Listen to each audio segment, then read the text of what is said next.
Good morning, everybody. Johnny Lazer here, and today we're going to talk about something called Kerf. Now, a little bit about me. I'm a mold maker. I've been in the industry for 40 years. I designed plastic parts. I programmed CNC machines for cutting steel for the molding industry. Very high tolerance. Everything is very precise. And Kerf in our vocabulary would be called radius compensation. For example,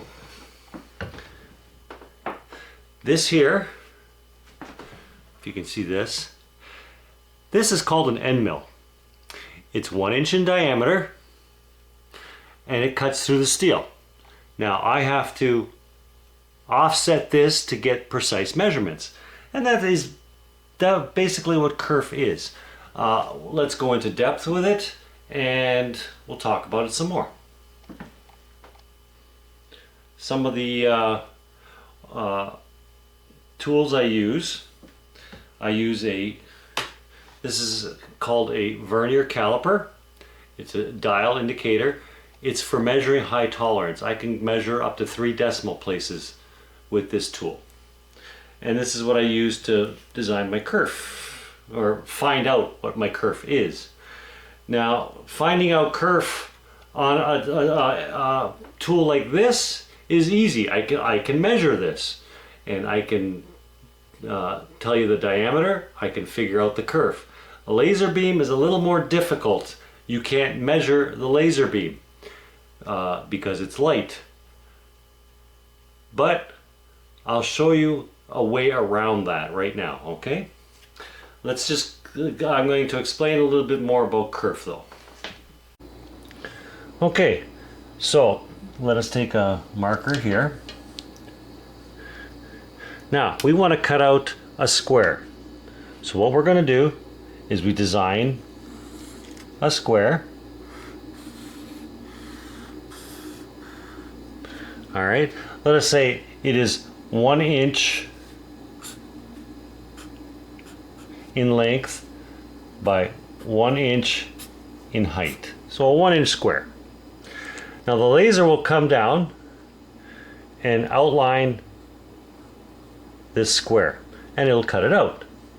But if you measure it, it won't be 1 inch. It'll be smaller. Why is this? Okay, if we zoom in on a specific area as the laser was cutting, this is what it would look like. This is the line the laser is supposed to cut. The laser comes by from here to here, and what it's doing is it's removing all of this. So basically, this is why this is the kerf here. From the line you've designed to the outside of the laser, this has been removed. This here is the kerf. And this is why your part is going to be smaller than 1 inch. So we have to compensate by moving the laser over by half of the diameter of the laser. So in effect, here's our line that we're going to cut. And when the laser cuts it,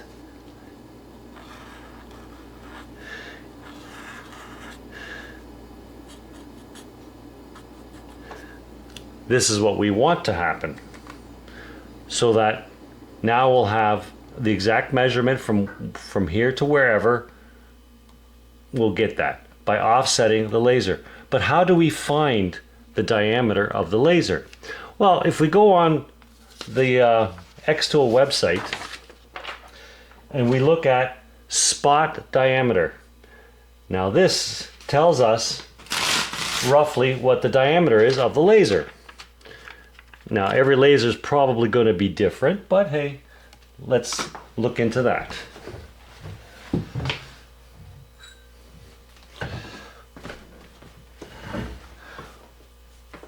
For the 10-watt laser,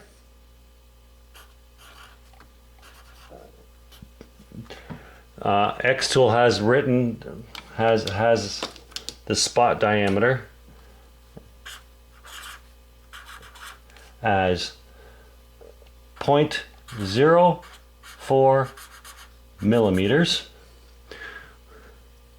which translates to, in imperial, it'll be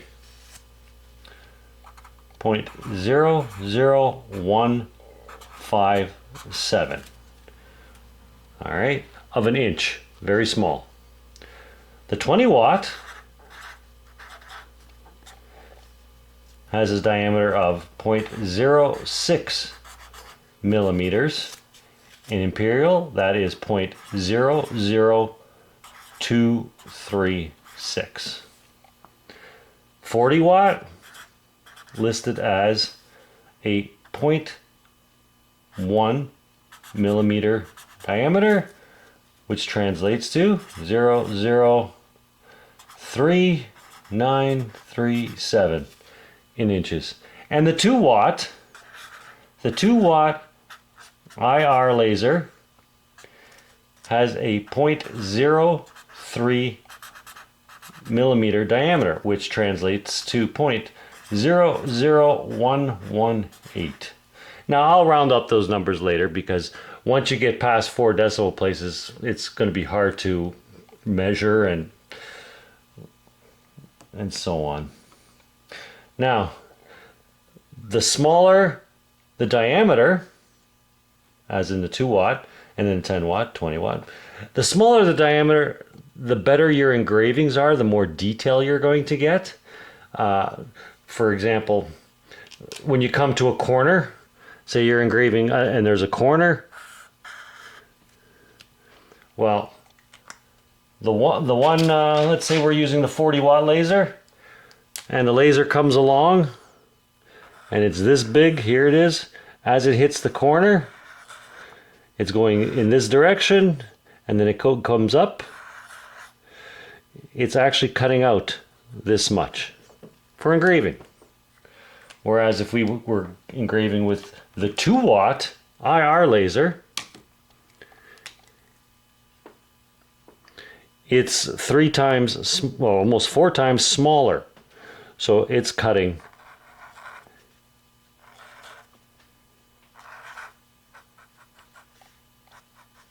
only that much. I know it's hard to see, but it is smaller. It's getting more of the corner, more sharpness in the corner. But that is why the 2 watt IR laser has a much better detail. And the 10, and from the 40 you'll get a better detail in 20 watt, and then even better on the 10 watt, because the diameter of the laser is smaller and smaller and smaller. Now, for engraving, these measurements are pretty close. I mean, there's a difference of from 1 thou to 4 thou, 1.5 thou to 4 thou, thousandths of an inch. To give you a perspective of how big that is, a human hair is 10 thousandths thick, the average. So if you were to take a human hair and cut it up into 5 equal sections, that would be how big the 10 watt laser is. If you were to cut that human hair into 10 equal sections, that's how big the 2 watt laser is. And so on and so forth. So it is very, very small. But now let me show you how we can measure that. How we can actually measure the kerf. All right? Now, to measure the kerf for the laser, what we're going to do is we're going to take a 3mm piece of wood, some 3mm basswood, and we are going to cut a 1-inch square out of this basswood. And that is how we are going to measure our kerf. Watch and see. Okay, here we are in XCS, and what I'm going to do is I'm going to make a rectangle on the screen. All right, now I take the rectangle and I go over here into the corner here, unlock it, and I call my rectangle dimension 1 inch by 1 inch. All right, I'll lock that. And there we have our 1 inch square rectangle that we're going to cut. We set it for cut. Now I am using the 20-watt laser, so just so everybody knows. All right, now let's set up a piece and cut a 1 inch by 1 inch test piece. Okay, I've got my test piece in the machine. I am going to focus it.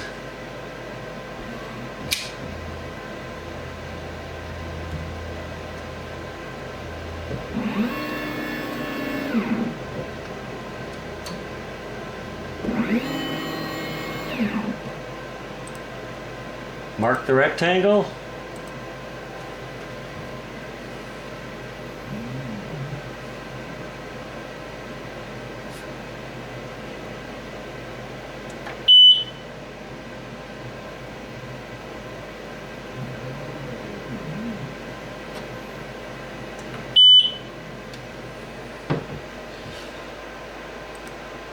I will now place the rectangle, or our 1 inch square cut, into the marked area.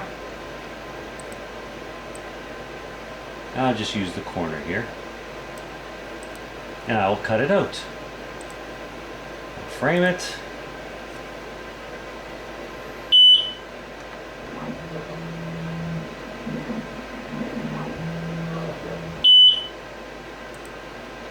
And now I'll cut it.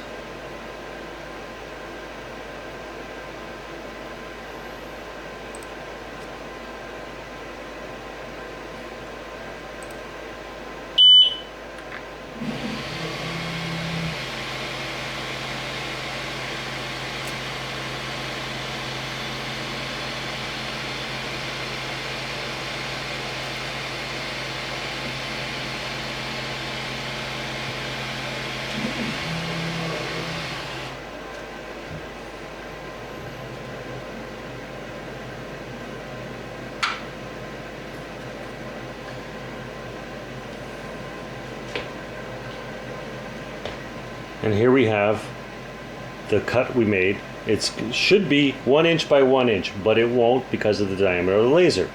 So I take my vernier and I will measure. I will actually measure the length of this piece here. And it measures in at 0.992. All right, 0.992. I'll write that down on my piece of wood here.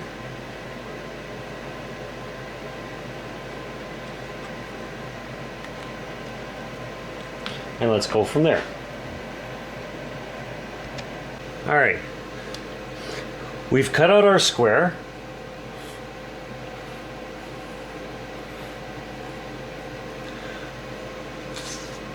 We made the square 1 inch by 1 inch. But when we burnt it, it actually came out to 992 by 0.992. So that tells me this size now is 8 thou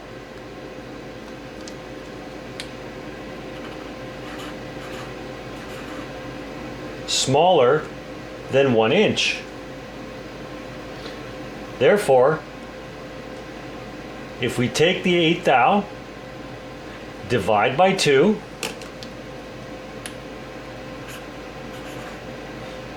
we have a kerf size of 0.004 for my laser. So what I have to do is I have to add 8 thou to 1 inch, and I have to redesign my 1 inch square to be 1.008 by 1.008. That way it will cut off more, but the radius compensation will cut into the piece, and that will leave me with 1 inch. Let's do that now.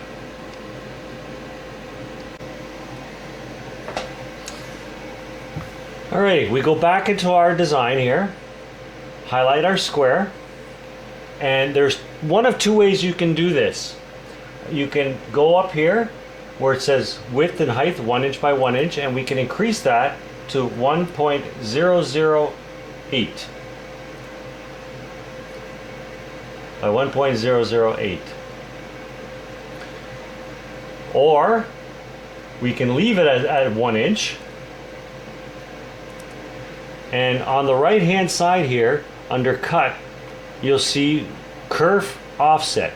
We can click that on and we can compensate the width by a number. Now this is in millimeters, so if you're using inches you have to convert over to millimeters. So what I'm going to do is, I'm not going to use that. I am going to use, I'm going to compensate for it in my dimension up here. Oops.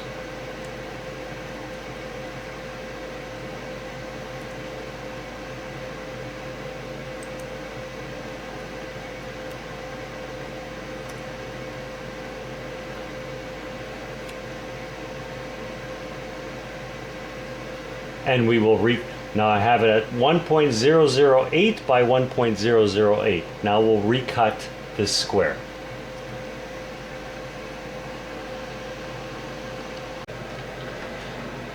Now I've re-picked up the height, and I've already masked my surface where I'm going to cut, so now I'm just going to click cut, and we're going to measure, see what we come up with.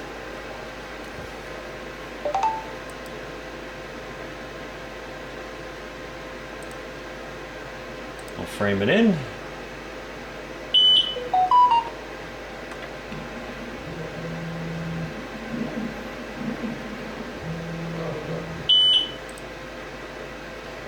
Cut it out.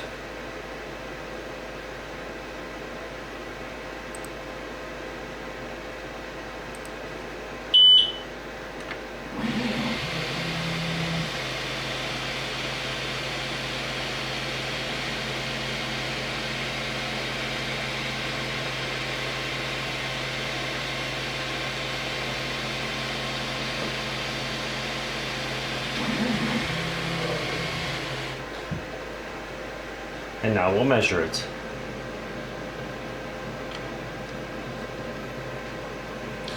This is the piece we just cut.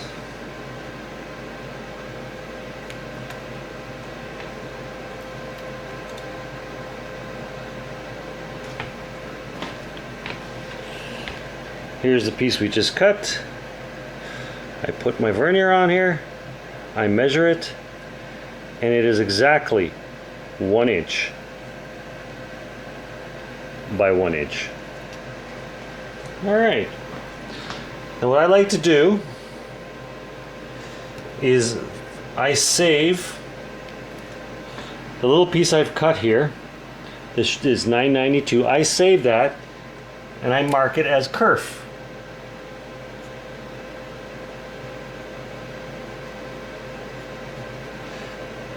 And I keep that with my machine. So if anytime I'm designing something where things are interlocking and I need to know the kerf, I have this with me and I can refer to it at all times. Okay, so that is how we figure out the kerf and what kerf is. Now where would you use kerf? Well, if you're engraving, you don't have to worry about it. If you're just cutting out an object, you really don't have to worry about it. But where it does come in handy is, for example, I designed my own case to hold a coaster, and right here you can see this is the joint. They fit perfectly. This is put together with no glue. Okay, And that is where Kerf comes into effect. It will, by designing this the way I'm used to designing molds and using the Kerf or radius compensation, I have made this a snug, tight fit so everything just snaps together.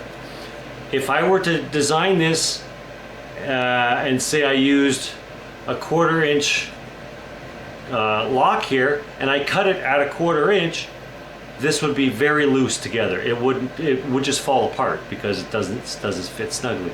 And that's where Kerf comes in to make things more snug, fit together better.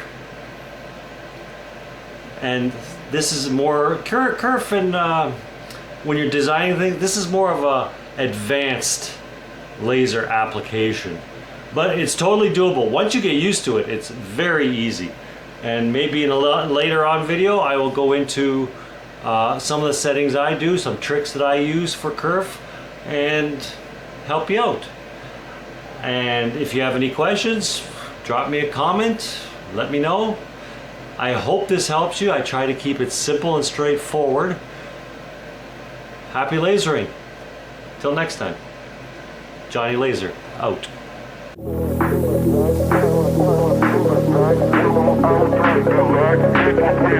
That's right.